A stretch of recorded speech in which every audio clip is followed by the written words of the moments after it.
جس کے شکم کے دل کو بھی خدا کی کتاب بیان کرے اسے ابو بکر صدیق، اسے صدیق اکبر کہتے ہیں۔ اور صدیق اکبر نے جب یہ سنا تو سننے کے بعد پیٹ سے جو ہے پیٹ سے کپڑا ہٹایا، ابھی تک آپ نے بھی نہیں دیکھا تو وہاں پر تل موجود تھا جس کا ذکر آسمانی کتابوں میں ہے، انہیں نبی کے اسباب تھے، نبی کے یار کہتے ہیں۔ لوگوں کو یہ لگتا ہے کہ یہ کیا اہل سنت نہ ہے، ہم نے کہا اسی کو اہل سنت کہتے ہیں۔ اہل سنت میرے نام کہتے ہیں، اہل سنت کا ہے میرا پاک، اصحاب حضور نجم ہے اور ناؤ ہے عطرت رسول اللہ کی۔ میں اپنے نوجوانوں سے کہتا ہوں اگر اپنے بچوں کو مومن رکھنا ہے تو اصحاب اور رسول اللہ کی آل کی محبت ان کے دل میں پیدا ہو، تاکہ چور دروازے سے کفر شرک و بدعت داخل نہ ہو سکے۔ مگر یہ بھی کہتا ہوں آل کی بھی ہو اور اصحاب کی بھی ہو، اس لیے کہ جو آل کا نام آنے پہ چڑھتے ہیں ان سے بھی ہمارا کوئی تعلق نہیں، اور جو اصحاب کے ناموں سے چڑھتے ہیں ان سے بھی ہمارا تعلق نہیں۔ خدا نے ہمیں دو ہاتھ اسی لیے عطا فرمائے ہیں کہ ایک ہاتھ میں اہل البیت کا نام ہے، دوسرے ہاتھ میں اصحاب رسول اللہ۔ اسی لیے جو ہمارے حیدری پر منہ اتار لیتے ہیں ہم ان کو بھی منافق سمجھتے ہیں، اور جو صدیق اکبر کے جشن سے چڑھتے ہیں ہم ان کو بھی منافق سمجھتے ہیں۔ سچا مومن وہ ہے جو یار سے بھی سچے دل سے پیار کرے اور اولاد سے بھی سچے دل سے پیار کرے، اور وہ اہل سنت کا ہے میرا پاک، اصحاب حضور نجم ہے اور ناؤ ہے عطرت رسول اللہ۔ صدیق اکبر نے دل بتایا تو کہا تو آخری نبی کا پہلا امت ہے۔ جملے پہ توجہ کرے، آخری نبی کا آخری نبی کا پہلا امتی ہے، پہلا یار ہے، پہلے ایمان لانے والا ہے۔ صدیق اکبر نے کہا یہ آخری نبی، کہا کہ وہ مکے میں پیدا ہو چکا ہے، عنقریب اعلان کرے گا۔ حضرت ابوبکر صدیق نے سوچا کون ہوگا مکے میں وہ آخری نبی، تو اس راہب نے کہا رک میں اس کی شان میں کچھ اشعار میں نے لکھے ہیں، میں نے نعت لکھی ہے، وہ جا کے اس کو توفتاً سنا دینا، وہ کہنا میں اس پہ ایمان لایا۔ اس سے پتہ چلا کہ نعت خوانی مولویوں کی بدعت نہیں ہے۔ جو لوگ ہمیں تانا دیتے ہیں کہ یہ تو مولوی صاحب کی بدعت ہے، مولوی صاحب کی بدعت نہیں ہے، یہ تو اللہ کی سنت ہے، یہ اللہ کی سنت ہے، انبیاء کی سنت ہے، اصحاب کی سنت ہے۔ اس لیے کہ جس کو جس سے پیار ہوتا ہے اسی کی شان یا شان ہے۔ محبوب ہو، اچھا یہ بھی بتا، لوگ کہتے ہیں ہم تو نہیں لکھتے، ہم نے کہا تمہیں ایسا محبوب ہی نہ ملا جس کا حسن تم بیان کر سکتے۔ اس لیے شاعری کے لیے کوئی حسن والا محبوب چاہیے، شاعری کے لیے کوئی حسن والا محبوب چاہیے۔ تمہیں غوث بھی ملا تو اندھا ملا، تم کیا لکھو؟ تمہیں غوث بھی ملا تو اندھا ملا، تم کیا لکھو گے؟ تمہیں مولوی ملا تو وہ بھی بدکار ملا۔ میں ابھی کوئی نام نہیں لے رہا ہوں، صرف اشارے دے رہا ہوں، وقت پڑا تو نام بھی لیا جا سکتا ہے، لیکن ابھی تمہیں قیمتی نہیں ہوئے کہ جو نام ابھی صدیق اکبر کا زبان پہ نام آ رہا ہے ایسی لذت میں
ہوگا تو تمہارے بچے زنا نہ کریں۔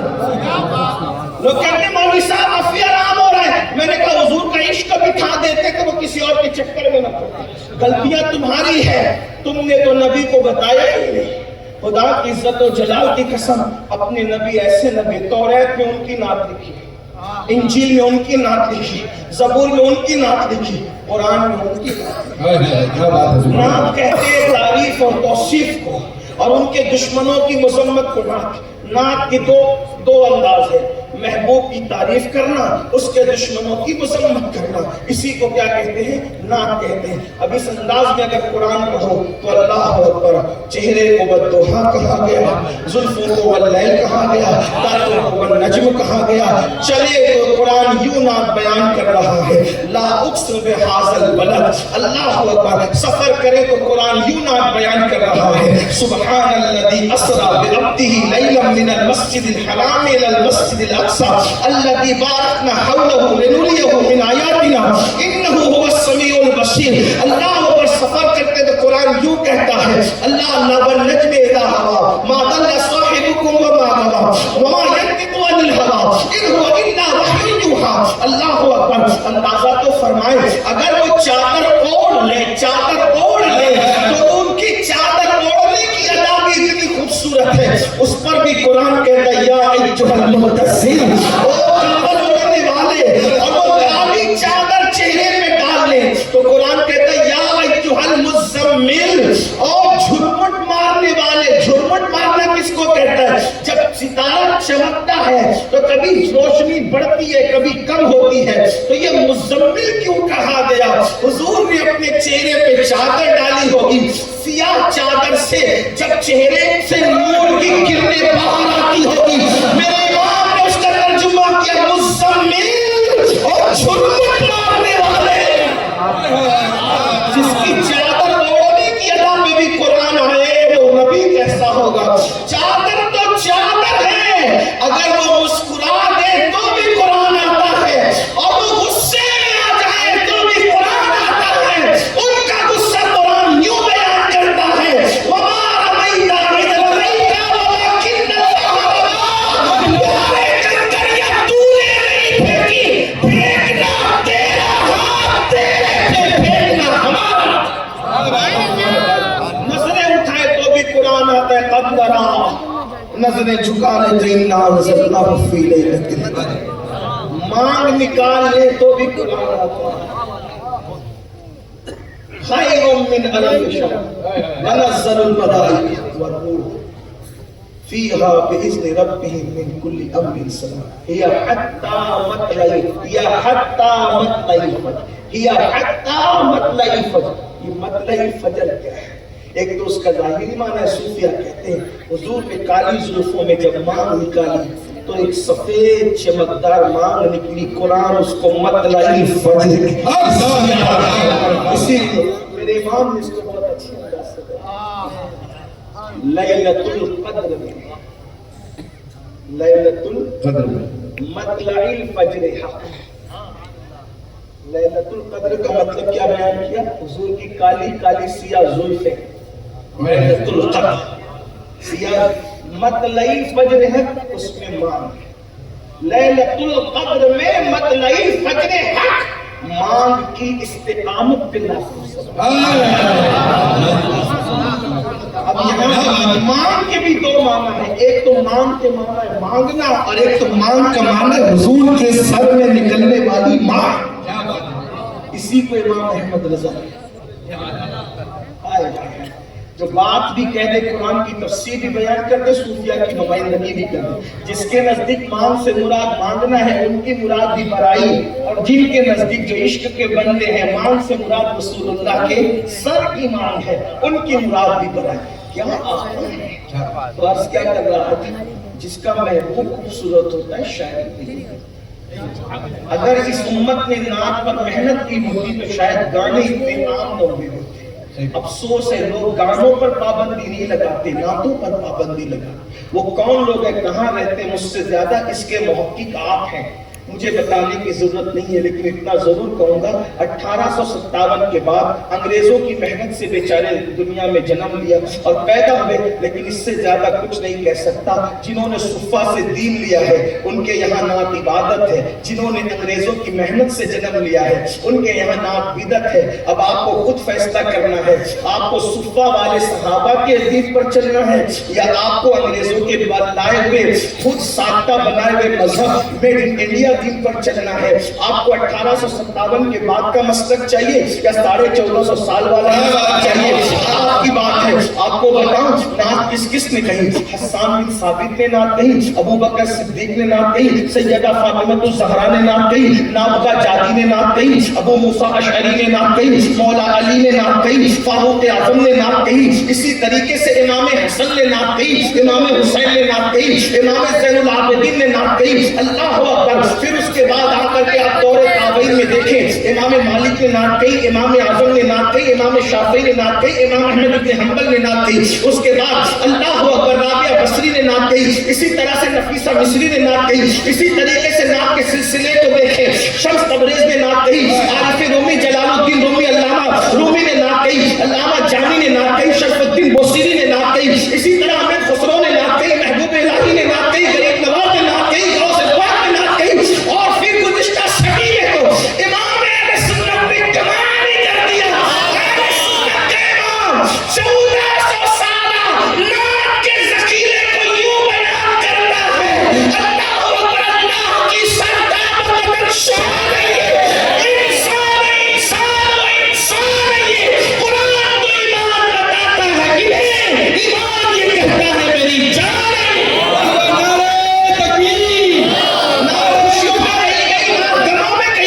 کتنا غم تھا کربلا میں، توجہ کریں، توجہ ہے، کربلا میں مرثیہ نہیں پڑھا اہل بیت نے نعت پڑھی، کربلا میں ماتم نہیں کیا اہل بیت نے نعت پڑھی۔ ہمیں نعت کا ثبوت تو ملتا ہے، کربلا میں ماتم کا ثبوت نہیں۔ اس سے پتا چلا اہل بیت کی سنت ماتم نہیں، اہل بیت کی سنت نعت۔ امام زین العابدین نے نعت لکھی، ان القیا ریح الصبا یوم الى ارض الحرم بلغ سلامی روضۃ فیہا النبی المحترم۔ اور نعت بھی کتنے علمی انداز میں کہی، ان القیا ریح الصبا، اے ہوا اگر تیرا گزر، اے ہوا اگر تیرا گزر مدینہ منورہ کی طرف ہو تو میرا میرے نبی محترم کو سلام پیش کر۔ کبوتر کو نہیں بلایا، ذروں کو نہیں بلایا، رات کو نہیں بلایا، دن کو نہیں بلایا، مرغی کو نہیں بلایا، ستاروں کو نہیں بلایا، چاند کو نہیں، کس کو بلایا؟ ان القیا ریح الصبا، اے ہوا اگر تیرا گزر۔ لوگ ضابطہ بیان کر رہے ہیں 1400 سال کے بعد کہ انسان کی آواز کی لہریں ہوا کے دوش پر سفر کرتی ہیں، یہ سائنس کا ضابطہ بیان ہوا ہے۔ امام زین العابدین 1400 سال پہلے اس ضابطے کو بیان کر رہے ہیں اپنے نعتیہ اشعار میں، کیا ان القیا ریح الصبا، کہ اگر میری آواز کی گونج کو کوئی مدینے تک پہنچانے والی چیز ہے تو اس کو ہوا کہتے ہیں۔ یعنی یہ ضابطہ دیکھ لو کربلا سے امام حسین کے بیٹے کا کہ علم سائنس کے لیے کتنے مواد فراہم کر رہے ہیں، ضابطے کے لیے کیسے اصول فراہم کر رہے ہیں کہ آواز کی لہریں ہوا کے دوش میں سفر کرتی ہے، تو ہم بھی ہوا ہی سے کہہ رہے ہیں ہوا اگر تیرا گزر مدینے کی طرف ہو تو تو جا کر میرے نانا کو سلام کہہ دے گا۔ نعت پڑھی گئی، ہر دور میں پڑھی گئی، حسان بن ثابت نے پڑھی، سب نے پڑھی، بہرحال تو بات دور نکل گئی۔ کیا عرض کر رہا تھا؟ اس راہب نے کہا ابو بکر تو آخری نبی کا پہلا امتی مان لینا، ایک کام کر، یہ اشعار لے جا اسے سنانا جو آخری نبی ہے۔ اس صورت پہ پڑھ کے کون ہو سکتا ہے، کون ہو سکتا ہے؟ بہرحال مکہ گئے، وہاں اعلان نبوت ہو چکا تھا، سارے معاملات ہو چکے تھے، کوئی ایمان نہیں لایا تھا ابھی تک، گالیاں دی جا رہی تھی، پتھر مارے جا رہے تھے، مارنے کاٹنے کے منصوبے بن رہے تھے۔ اعلان ہو چکا تھا فاران کی چوٹی سے، آبی اس مجمع میں صدیق اکبر موجود نہ تھے، اماں خدیجہ پاک ایمان لا چکی ہیں، عورتوں میں بچوں میں مولا کائنات ایمان لا چکے ہیں، زید بن حارثہ ایمان لا چکے ہیں، باہر کا کوئی آدمی مردوں میں ابھی ایمان نہیں لایا، پہلے ایمان لانے والا باہر کی مردوں میں۔ صدیق اکبر یمن سے آئے، دوستوں کے پاس آ کے بیٹھ گئے، دوستوں کے پاس بیٹھے، ابو جہل چلا آیا، اور آ کر کے سیدھا کہا ابو بکر دیکھا تیرا دوست کیا کہہ رہا ہے؟ کیا کہہ رہا ہے؟ وہ کہتا ہے کہ میں اللہ کا نبی ہوں۔ اس کو کوئی جواب نہیں دیا، یمن کی بات کانوں میں تھی، سیدھا اٹھے حضور کے پاس گئے، آپ ایسا ایسا کہہ رہے ہیں؟ حضور نے فرمایا ہاں وہی آئی ہے مجھ پر۔ کہا اللہ کے نبی آپ؟ ہاں۔ جو اللہ کا نبی ہوتا ہے کوئی معجزہ تو دکھاتا ہے، کوئی معجزہ مجھے بھی، دوست تھے نا بے تکلف، کوئی معجزہ مجھے بھی دکھائیں۔ فرمایا کیا یمن کا وہ بڈھا معجزہ نہیں ہے؟ یمن میں جو اس بوڑھے سے ملاقات ہوئی وہ معجزہ تیرے لیے کافی نہیں ہے؟ کہا حضور مجھے تو بہت بوڑھوں سے ملاقات ہوئی۔ کون سا بوڑھا؟ کہا وہ جو تیرے پیٹ کا تل دیکھ رہا تھا، تیرے پیٹ کا تل دیکھ رہا تھا۔ سمجھ گئے کہ جو بوڑھے کی گفتگو بھی جانتا ہو، پیٹ کے تل کی بات بھی جانتا ہو۔ پھر کاکا نے کہا اس نے کچھ اشعار بھی تو تجھے لکھ کر کے دیے تھے، وہ بھی ذرا مجھے لا کے سنا۔ اسی وقت صدیق اکبر نے کلمہ پڑھا لا الہ الا اللہ محمد رسول اللہ۔ جس دن مسلمان ہوئے یمن سے آئے تھے تازہ ترین، سارا مال تجارت لے کر، جتنا مال تھا اتنا سب، اور اس دن صدیق اکبر کے پاس 40,000 درہم موجود تھے۔ درہم کہتے ہیں چاندی کے سکے کو۔ جس دن مسلمان ہوئے، دیکھو جو لوگوں کو مسجد میں 50 روپیہ چندہ جمعہ کے دن ہر ہفتہ دینے کی توفیق نہیں ہے، وہ صحابہ کے کردار پہ بات کرتے ہیں۔ آپ غور فرمائیں کہ کیا دن آ گئے۔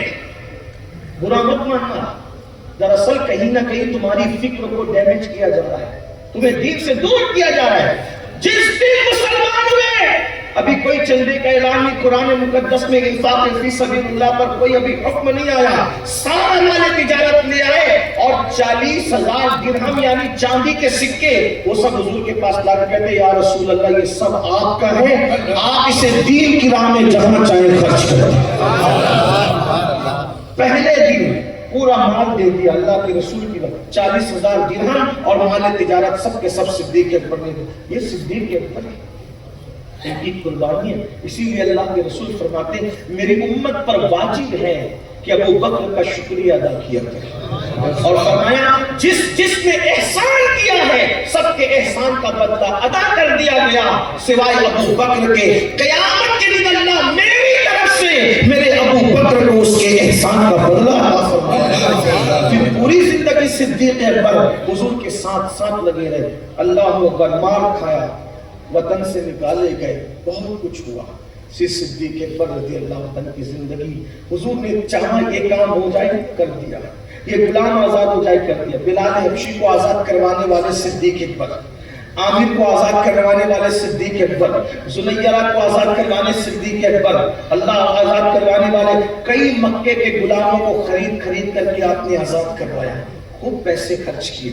ایک دن بلال حبشی کی زبان سے نکل گیا حضور یہ ابو بکر کو جو مرتبہ ملا ہے یہ زیادہ دولت خرچ کرتی اس وجہ سے ملا، زیادہ مال خرچ، بلکہ ایک دیہاتی نے تو یہ بات کہہ دی حضور جتنا ابو بکر نے خرچہ کیا اگر میں بھی اتنا خرچہ کروں گا تو کیا ابو بکر کے برابر ہو جاؤں گا؟ حضور نے میں نہیں کہا، اس سے ڈبل خرچہ کروں گا تو برابر ہو جاؤں گا ابو بکر کے؟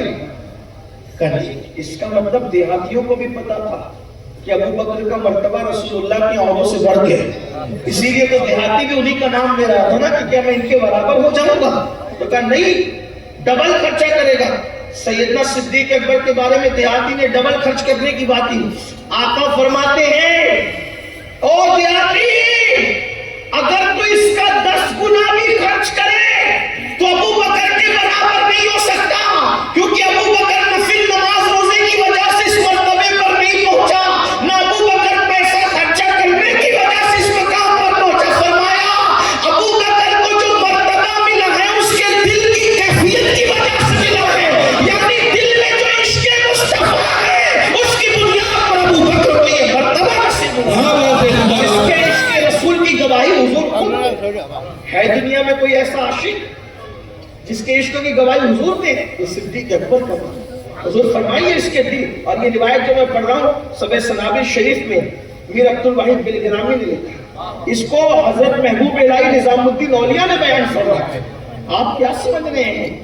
آپ سمجھتے کیا ہے؟ داتا علی حجویری رحمت اللہ علیہ لکھتے ہیں کہ اللہ اکبر، ابو بکر صدیق جیسا کوئی مرید نہیں ہوا اور مصطفیٰ جان رحمت جیسا کوئی پیر نہیں ہوا۔ اور سن لیں، یہاں پر سلسلہ اشرفیہ کے وابستگان کی تعداد زیادہ ہے۔ حضرت ہمارے مخدوم اشرف جہانگیر شمنانی جب آپ کے پاس کوئی مرید ہونے کے لیے آتا، فرماتے بابا ہم لوگ کیا پی رہے ہیں، کیا مرید کریں گے، کیا پی رہے کیا مرید کریں گے؟ پھر فرماتے سنو، ابو بکر صدیق جیسا کوئی مرید نہیں ہوا، رسول اللہ جیسا کوئی پیر نہیں ہوا، تو آؤ ہم نبی کی سنت پہ عمل کرنے، تم ابو بکر کی سنت پر عمل کرنے۔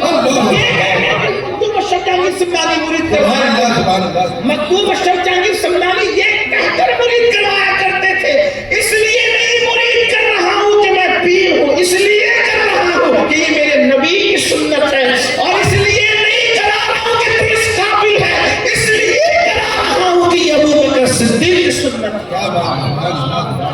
لوگ کہتے ہیں صوفیہ کا کیا مسئلہ ہے؟ ہم نے کہا صوفیہ اگر مخدوم اشرف کو صوفیوں سے نکال دو تو پھر صوفی میں کون بچتا؟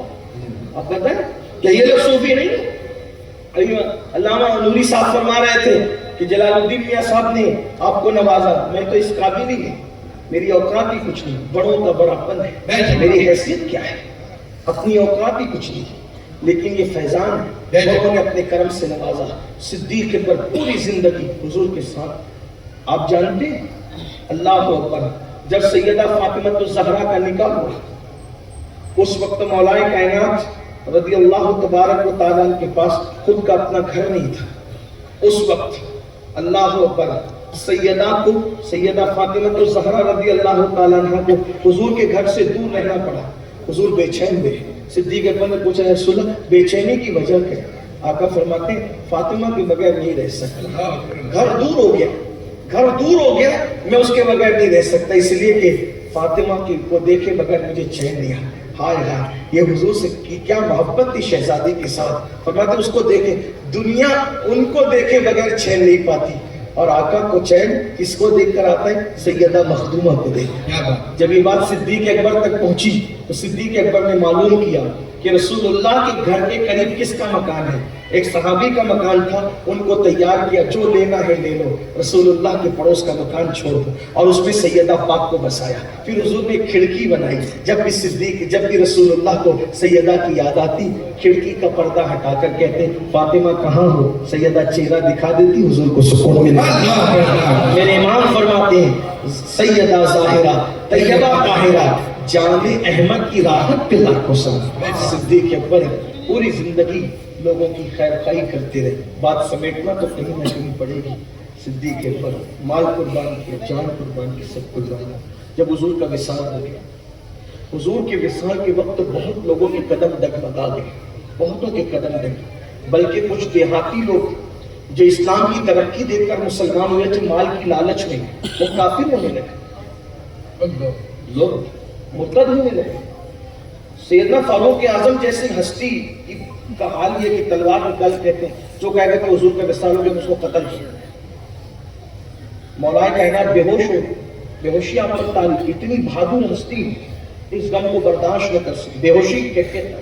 سیدہ عائشہ پاک کی آنکھوں میں آنسو، سیدہ فاطمہ الزہرا تو 6 مہینے تک آنکھ کی آنسو خشک ہی نہیں ہوئے، بلال حبشی پہ بے ہوشی، حتیٰ کہ جانوروں پر تک، جانور تک۔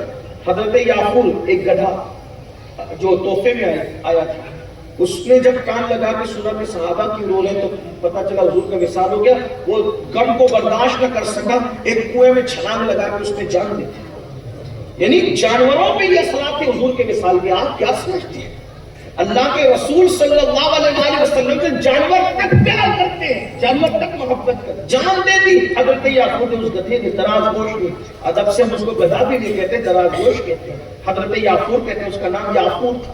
اللہ اکبر، اس لیے کہ جو رسول اللہ کی سواری بن گیا اس کا ادب بھی ہم نے فرق ہو۔ ہم کیا جانے گدھا کیا، اونٹنی کیا، گھوڑا کیا، ہم کیا جانے، ہم تو یار کی نسبت کو دیکھیں۔ یار سے جس چیز کو نسبت ہو گئی ہم وہاں کی غلامی، نبی کا جو غلام ہے ہمارا وہ امام۔ ہم تو جہاں تیرا نقشے قدم دیکھتے ہیں، جہاں تیرا نقشے قدم دیکھتے ہیں،